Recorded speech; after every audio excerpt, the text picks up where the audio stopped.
the academic podcast agency.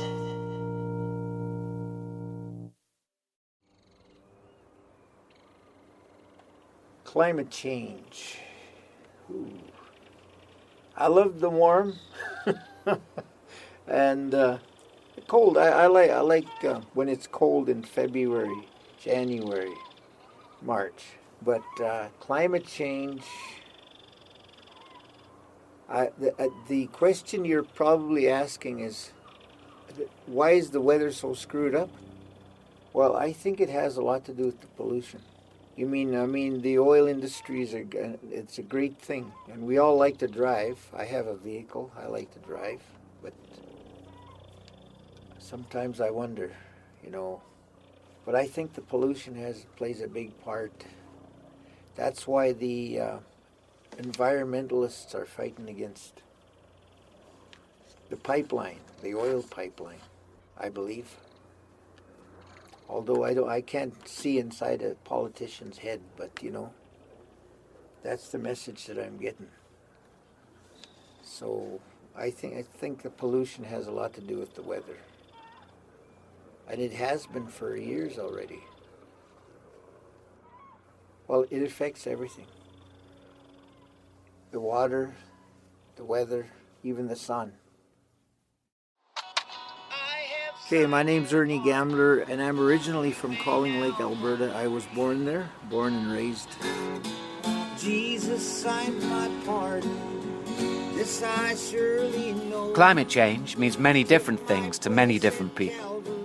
For this episode of the Glass Bead Game, I've come to Alberta, Canada, home to the third largest oil reserves on the planet, to try and understand how we reconcile the ambitions of big energy with the need for a global ecology. And to ask the diverse members of this vast Canadian province, what exactly does it mean to be rich in natural resources? I met Ernie Gambler, an Indigenous musician whose ancestors were the original custodians of this land, playing his country songs in the subway of Alberta's capital city, Edmonton, a city boasting the largest shopping mall in North America and located about 300 miles south of Fort McMurray and the infamous Canadian tar sands. The tar sands are so politically contentious because they represent a story of both economic success and environmental disaster to the people living here. This in turn exaggerates the contradictions between the values of a modern city and those of a pristine wilderness, populated by indigenous cultures whose traditions, knowledge and stories stretch back over 10,000 years.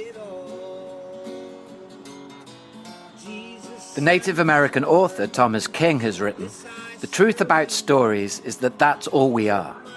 In this regard, the stories that we tell each other in comprehending climate change will ultimately dictate what climate change is and what should or shouldn't be done about it. And so, as our global population increasingly chooses to urbanize and our collective need for energy continues to intensify, how do we understand our relationship with the natural world that, despite its distance, continues to sustain us?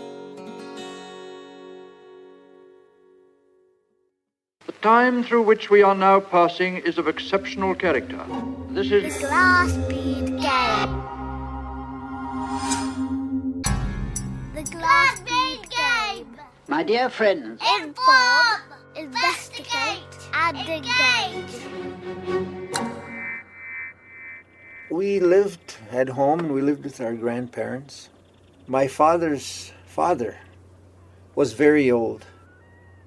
And I heard somebody say that he was 112 years old when he passed. One of the things that I loved about that old guy was the room would be semi-dark, sort of like candlelit room. And he would tell his story at night. Sometimes we're already in bed. And he would talk about ancient times. And those are what they call legends, passed on from way back. It was just a magical time.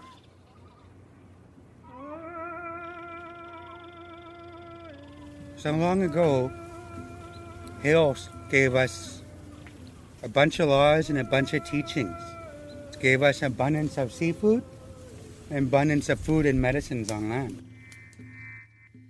Because some of us weren't listening, he sent a message with Raven saying that he's going to cause a flood to wipe those of us that aren't paying attention to those laws and teachings anymore. But those of us that are, heed this warning now. First Nations, Indigenous I like. Native. Any one of those fits me perfectly. My grandparents, my parents, they spoke a lot of Cree around the house. But like I say, my mother took a little bit of time, took me and my older brother to the sides and taught us a few English words so we would understand. I think they realized as I'm growing up, I'm going to need to learn how to speak this language, English. And sadly enough, at this day and age where we are now, we've lost our language. The young people, they don't speak Cree at all. If they speak Cree, it's not Cree. It's broken between English, Cree. They made up these words. So there's a half-breed between the two. Yeah.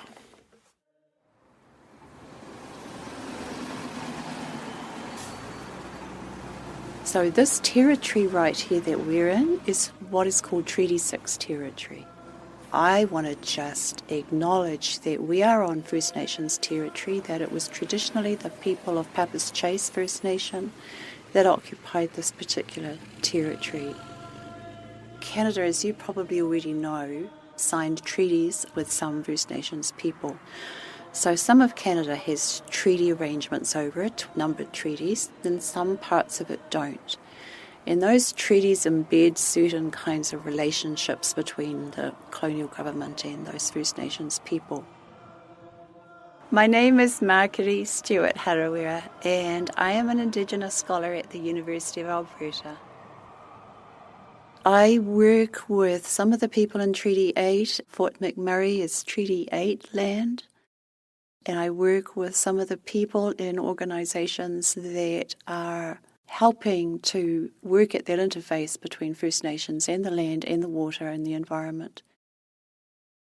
For the First Nations communities that I work with, the issues are so complex. So, for instance, oil production uses an obscene amount of water. Who has access to the water and under what conditions? And where do they sit in relation to everybody else that has access to the water? So these are really complex issues, and they do sit at the intersection of economic and energy development.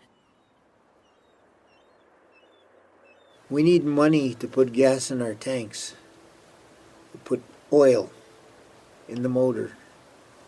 Energy causes the wheel to go round, but money greases that wheel. So it's necessary to have both. And I like all the things that energy can do. And so First Nations people here are in a particularly contradictory and tension-ridden place because they are often caught in this binary, really, around economic development and getting out of poverty on the one hand, and finding ways to protect and maintain their cultural integrity. Of course, the earth also was healthier way back. The water was pure. And I'm talking this in my time. In my 20s, I saw that. Make tea, whatever, cook with the water. We can't do that now. It's polluted. Pretty bad. And like everybody else, we got bottled water. So we've got to be careful.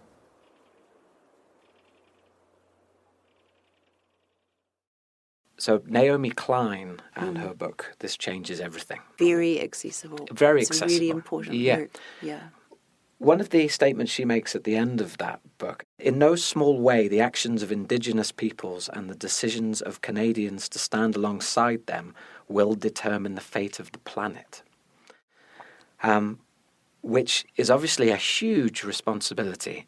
I wonder what you thought of that statement and statements like that. The idea that Indigenous groups have a responsibility to the rest of us. I do believe that Indigenous peoples and Indigenous communities are the last bastion of defence.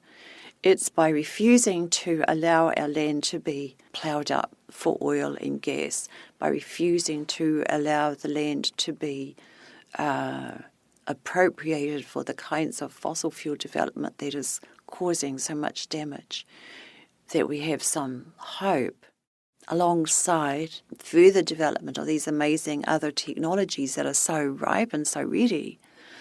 But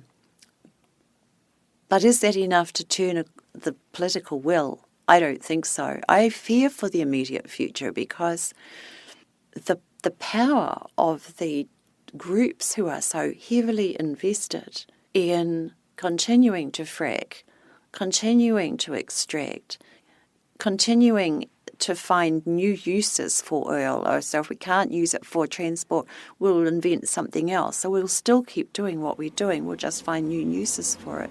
The power of that is enormous. Mining operations in Alberta are a lucrative and controversial site of carbon extraction.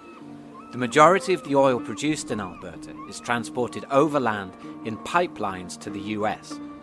Territorial disputes over these pipeline routes exaggerate tensions of land ownership between the Canadian government and Indigenous peoples, whilst environmental science warns us that exploitation of Alberta's carbon deposits will release enough greenhouse gases into the atmosphere to ensure a global temperature rise of 2 degrees, the figure commonly understood to be detrimental to our continuing way of life.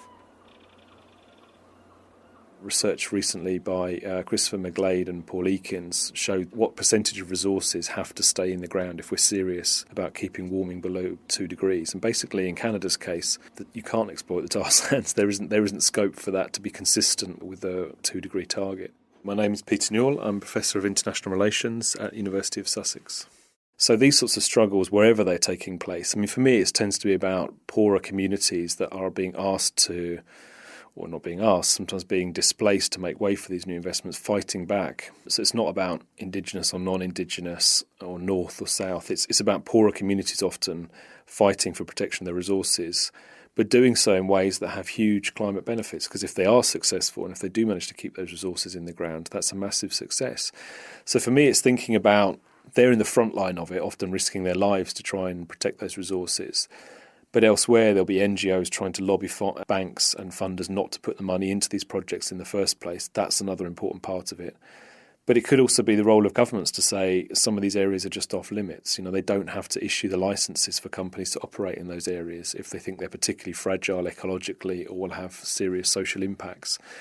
So again, it comes back to this discussion about what are the different roles of different actors. You know, you need to push all those pressure points simultaneously, fight it on the ground, lobby in the boardrooms, shareholder activism, and put pressure on governments not to allow this to take place on their territory. So you can have those things happening simultaneously. And depending on your theory of change and how you think this comes about, all of those things are important. Theories of change, as well as theories of communication, would appear to be at the heart of understanding what climate change is. And yet, at a global level, there exists so much variation in how we experience our own climate narrative that a common language of change can often seem elusive. If you wouldn't mind starting, David, just so I can get a level. 1, 2, 3, 4, 5, 6, 7, 8, 9, 10, 9, 8, 6, 7, 5, 4, 3, 2, 1. I wanted to explore the psychological relationship human beings have with nature and to further understand the role of story in that relationship. Much-loved naturalist and broadcaster David Attenborough seemed like the perfect person to ask. Okay, and how do you describe your profession, David? Broadcaster. Okay. Could you just say that for me in one sentence? My name is David Attenborough. I'm a maker of television programmes. Thank you very much. We have to regard the world as one coherent ecosystem. You can't get away from it. Of course, at your immediate doorstep, you have more direct action than you do on something over 1,000 miles away. But nonetheless, the unity of the ecosystem is perfectly clear. Do you think a reduced relationship with the natural world, in the context that well over 50% of the globe are now urbanised, do you think that's altered us psychologically? Well, if it has, it's altered a great section of the human race for the past 200 years. I mean, the Industrial Revolution, which is, 250 years old, produced a huge section of the public who are totally out of touch with the natural world. And I can only say that I think that's an impoverishment for them personally, that as well as affecting their decisions as to if indeed they had a say in what politicians were doing. But it is a huge loss. Our understanding of ecology makes it absolutely clear that there are hardly any microsystems anymore. We are one very, very complicated system.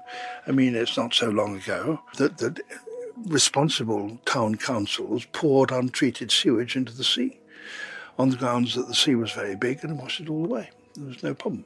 And it wasn't only sewage, but it was also industrial waste. And the consequences we now know, that if you put it on one side of the Atlantic, the other side's going to feed it in the end.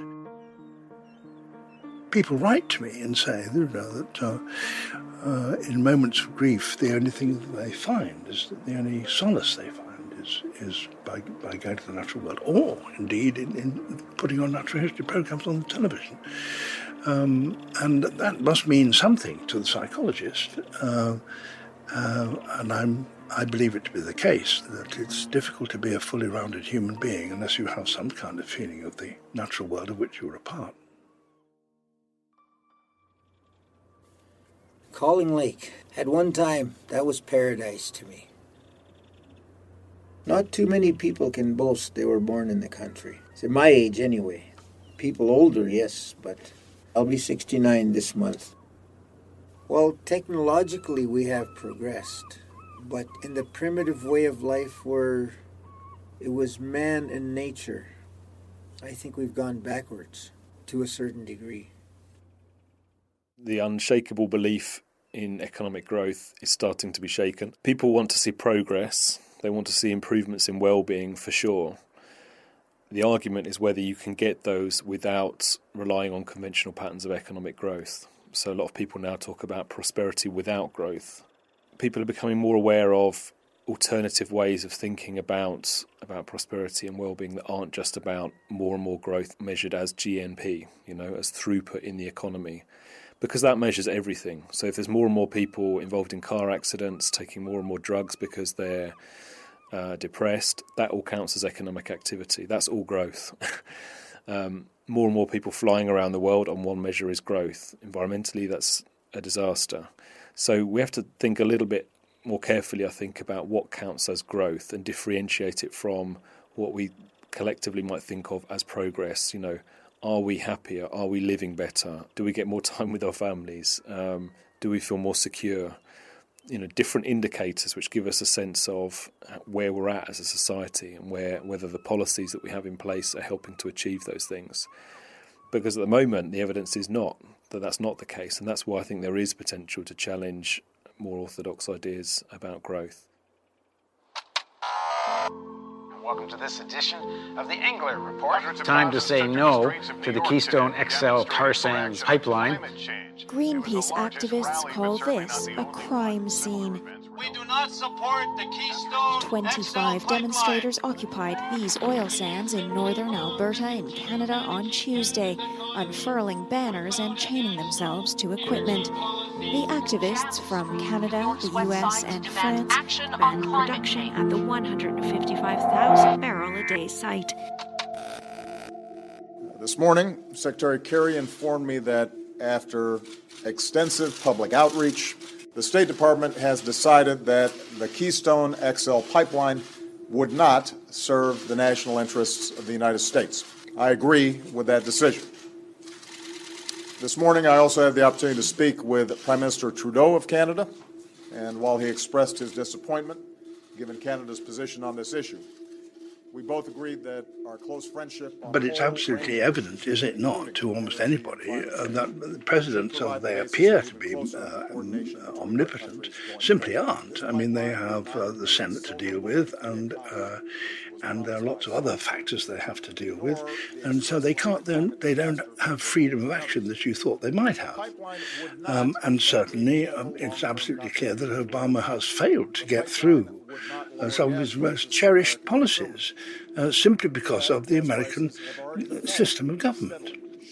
I have no doubt at all that he is profoundly convinced about the importance of conservation, about the dangers of climate change and so on. And what can he do about it, is the question.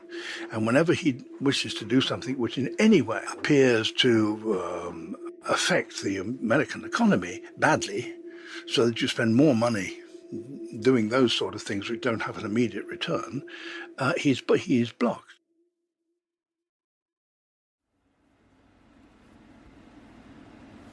Going into Fort McMurray, I'd probably say I had close to $20,000 in debt, and I paid all those debts off in a matter of 3 to 4 months, while still living very comfortable and just having a good time. My name is David Pauls, and I am a heavy equipment operator. I excavate existing pipelines for maintenance, and I backfill them. Fort McMurray is an oil city. Everything about the city speaks of oil. It has a nickname called Boomtown because there was an oil boom in Fort McMurray itself, or surrounding area, I should say. I think people go there definitely for money. They go there for, let's say, 10 years and save up a bunch of money. This way they kind of have a head start in life. Dirty oil is saying the footprint that you leave behind, right? People always say Fort McMurray is dirty oil. I completely disagree with that, because there is definitely a lot more dirty oil in this world. Just it's not put into the media as the dirty oil. It's what the media brings out. That's what people believe. People that had their land for hundreds of years in their family, and their ancestors, and all of a sudden now somebody wants to build a pipeline to it, right? Obviously they have a connection with their land and they don't want a pipeline to go through. However, people want oil. People have spoken, and oil usage increases every year. All your food that has been farmed by tractors, which were fueled by diesel. I'd say most people are not even aware of that. Most of the things in their households are made out of plastic. You know, what do you say to people that say, "Oh man, it's bad for the environment, and people shouldn't be doing that. Fort McMurray shouldn't be there. Pipelines shouldn't be there." If there's a person that says no pipelines, I can't honestly take them serious. Because until they show with actions that they're completely against any oil products, then that'd be the day I would respect him and say, hey. But until then, you should have a survey at every gas stations that ask, do you agree with pipelines? And people that say no, well, they just don't get no gas. Simple as that. And people pretty soon will be educated about pipelines. I'm pretty sure they'll be like, oh yeah, pipelines, they bring a fuel here. That's right. This is how we live. We need oil so we can drive to work. We need oil literally for everything. The way I see it, things keep moving. In my early day, the day when I was a teenager, we were pitching bundles into the thrash machine, and that separated the grain from the rest of it. Now they have combines. They've had combines for the last, 40 years? At least 40 years. So we don't need to be laboring anymore doing what we did before, although I would like to go back and do it every fall. Pointed to the mountain just north of our village here and said it would take you guys a few days to get to that mountain. And after those few days, you'll notice a welcoming figure standing on the horizon. And as you guys paddle closer and closer to that welcoming figure, you'll come to realize that it's Kwakakwa-Iyach, our name for their Buddhist tree, and that translates to the drinking one. So we did as we were told. We prepared all that food, wove the 3 different lengths of cedar rope, and made sure the children were near the canoes at all times. Waited until we only had a small piece of land left, and then started paddling out towards that mountain Raven pointed to. But as we were paddling out towards that mountain, we got blown off course and we actually started paddling out towards the Gulf Islands. So there was a storm happening at that time. And as we were paddling out towards that way, a crow came and landed in the lead canoe and dropped in the Buddhist branch, hopped up and did a perfect 90-degree turn away from that canoe. And at that moment, that captain knew that crow was there to guide us, so he turned and he followed. And the crow led us straight to the Buddhist tree on top of that mountain.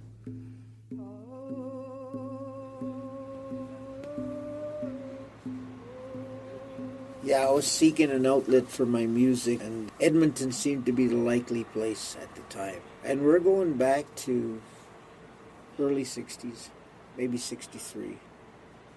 I got used to the bright lights.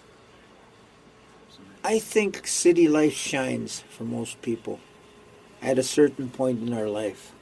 And then at a later point, we want to leave it and go back where we came from. And that's very unique.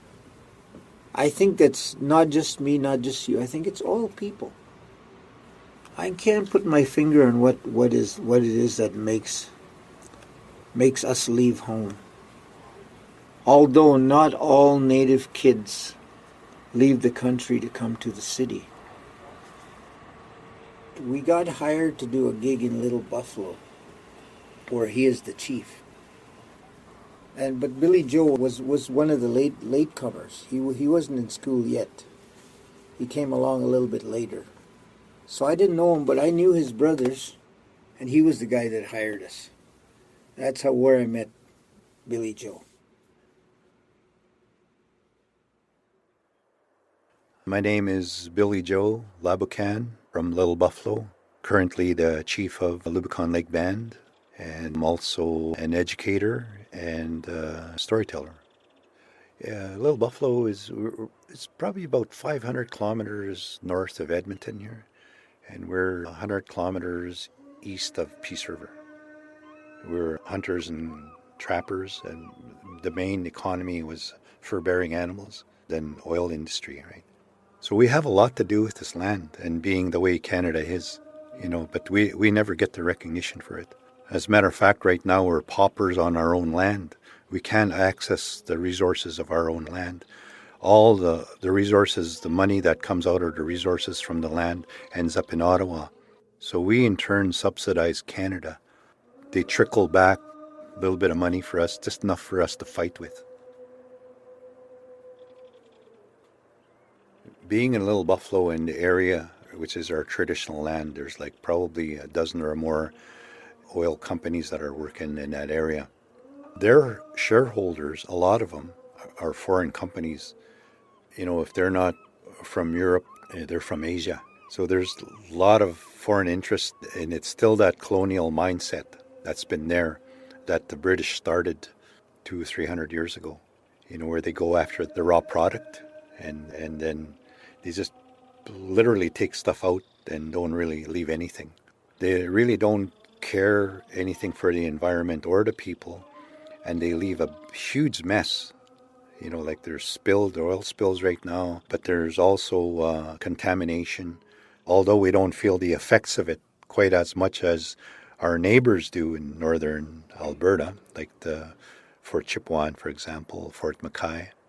They're experiencing such high numbers of cancer, and they have 3 different cancers that are really devastating to them, and that's the chemicals and whatever else that they use to extract the bitumen from the sand.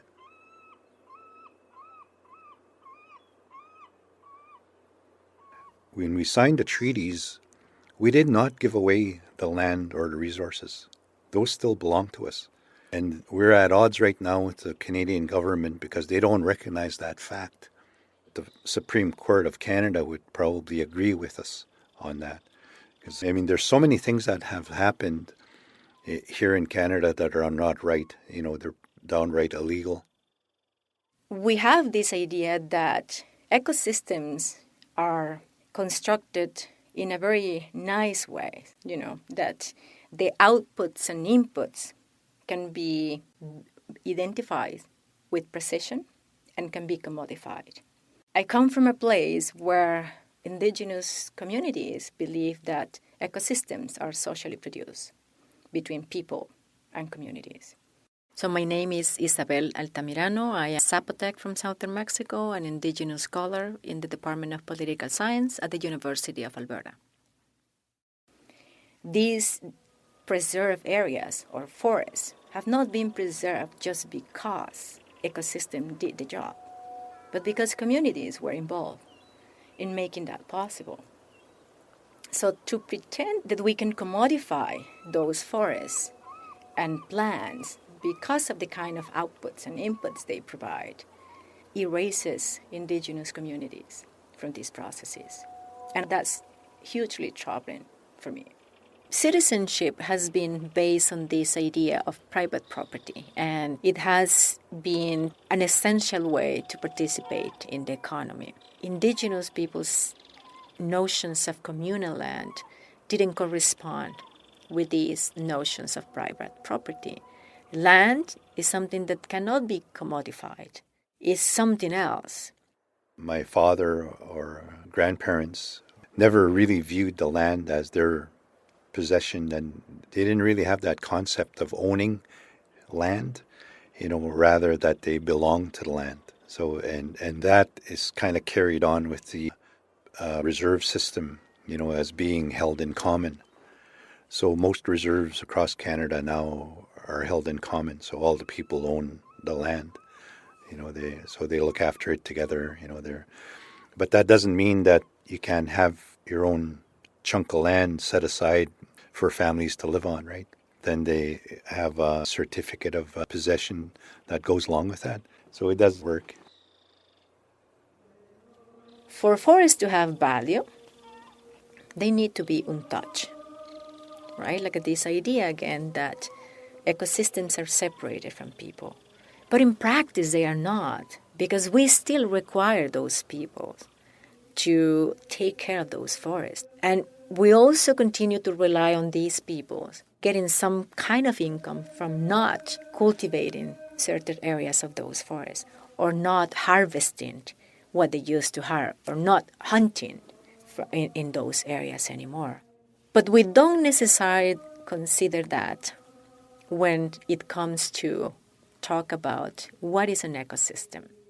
What I'm suggesting is that the recognition of communal land tenures is obscuring the labor that these Indigenous communities have put into protecting these forests and continue to protect the forest. It's called Pitapan, or Coming of the Dawn. It's a solar project. There's 80 panels. It's 20.8 kilowatt.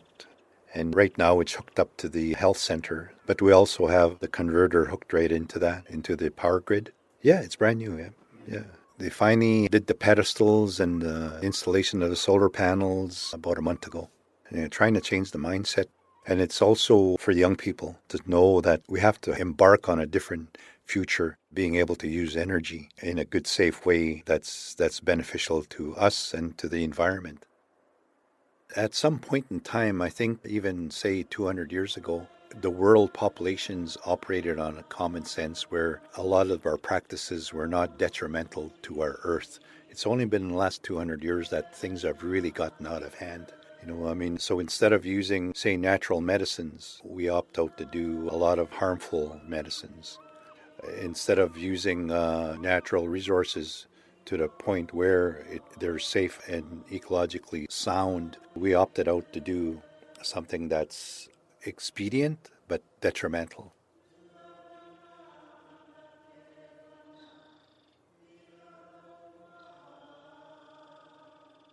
Now, the truth is, the United States will continue to rely on oil and gas as we must transition to a clean energy economy.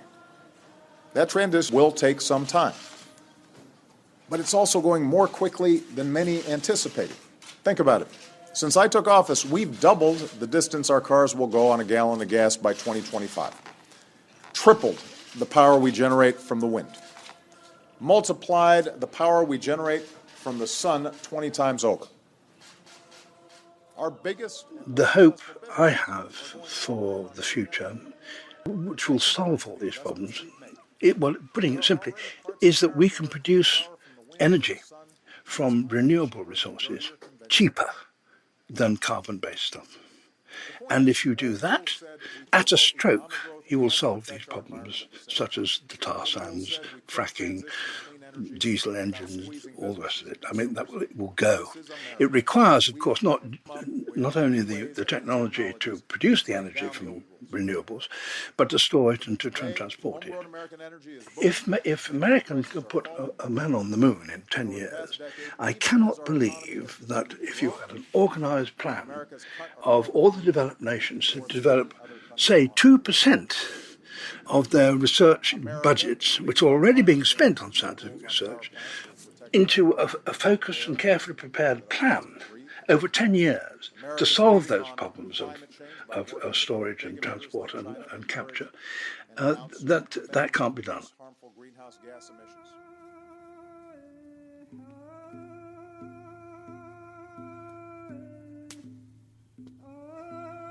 Floodwaters rose, covered the land underneath the tree. Floodwaters kept rising, covered the tree itself, and still kept rising until we couldn't even see the tree underneath the water anymore. And kept rising until there was about 1.5 meters to 2 meters left of that cedar rope, at which point my ancestors were a little bit worried that they didn't quite prepare enough to survive the flood. But by that time, though, the flood had already peaked and was starting to recede. The tree showed itself, and then the land underneath the tree showed itself. And our chief and council at that time got together, and our chief says, well, we need to do 2 things. The first thing we need to do is name ourselves as a people, and the second thing we need to do is to do something to honor this tree. So one council member stood up and said, well, why don't we name ourselves Huxanich, to remind ourselves why this flood had happened. And if you translate Huxanich into English, translates to the emerging people. Our chief says, okay, now we're named. Now we need to do something to honor this tree. So another council member stands up and says, well, why don't we promise that we're not cutting down, we're not using any of our ceremonial fires, and we're not using any of our carvings until the end of time. And this was during a period where humans can speak to plants and animals, and they can speak back to us. The British tree overheard us say this, and he says, well, if it wasn't for me, you guys would not be here. And if it wasn't for that tree, we would not be here as a people. And that is our flood story. I add that last little bit, our flood story, because there's some controversy going on right now within mainstream Christianity saying all indigenous peoples across the world had heard the story of Noah's Ark and adapted that story to suit them as a people. Our story is well over 10,000 years old. Our visitors haven't been in our territory for about 200 years. So there's a little bit of time difference there. This isn't a Christian thing. My name's John Bradley Williams, manage and house it, and community member of SAOUT, knowledge keeper and a storyteller, and an ethnobotanist. Growing up all my life, I always hear, oh, we need to go back to the old ways, we need to go back to the old ways so we can be the healthy, strong, powerful people that we were. Like, no, we don't need to go back to the old ways. We need to bring the old ways forward and make them present, more applicable to today, and so that it can continue to move forward. That's how I feel. There are other orations that are more political, that are more, some more spiritual, and those can take years. You know, when you ask somebody to tell you a story, you always go to the simplest because that's generally where you have to start, right? So when you hear these simple stories, they say, oh yeah, those are just like fables. But they don't realize that they're only dealing with the kindergarten level. They haven't gotten to the PhD level yet. And the PhD level, of course, is very complex and very time-consuming. Someone has produced a statistic that said the series I did in 1980 had been seen by 500 million people. I don't actually believe that statistic. I don't know how on earth you could calculate such a thing. But it was certainly seen by a lot of people. And the fact is that people are now better informed about okapis and birds of paradise and coral fish and antelope and better than they've ever been. And that must be a good thing. But with that, one hopes that somehow they will also get some understanding of the place in which humanity plays in the ecosystem and how we are totally dependent upon the natural world for every breath we breathe and every mouthful of food we eat. It's never left me. Calling Lake is in my soul, although Edmonton has been the place where I've been for 45 years or so. When I go back to Calling Lake, I feel like I'm a part of creation.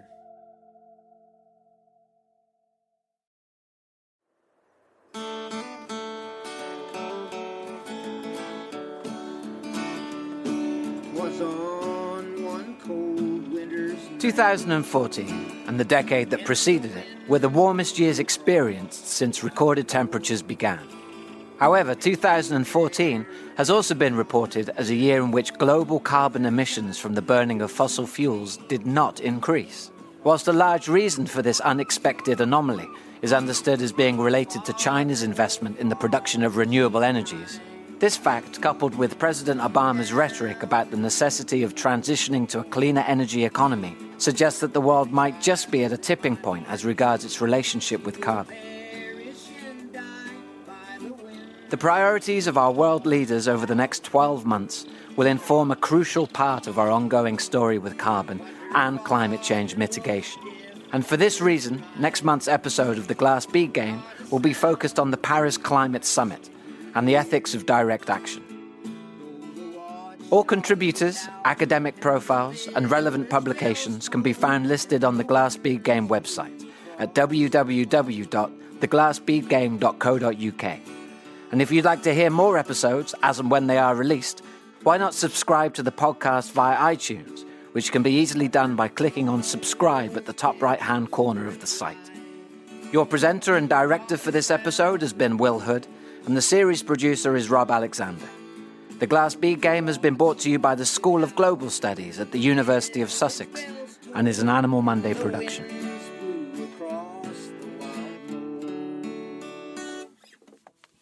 That's... I muffed that one up. Can I do it again? Yeah, let's do it again because...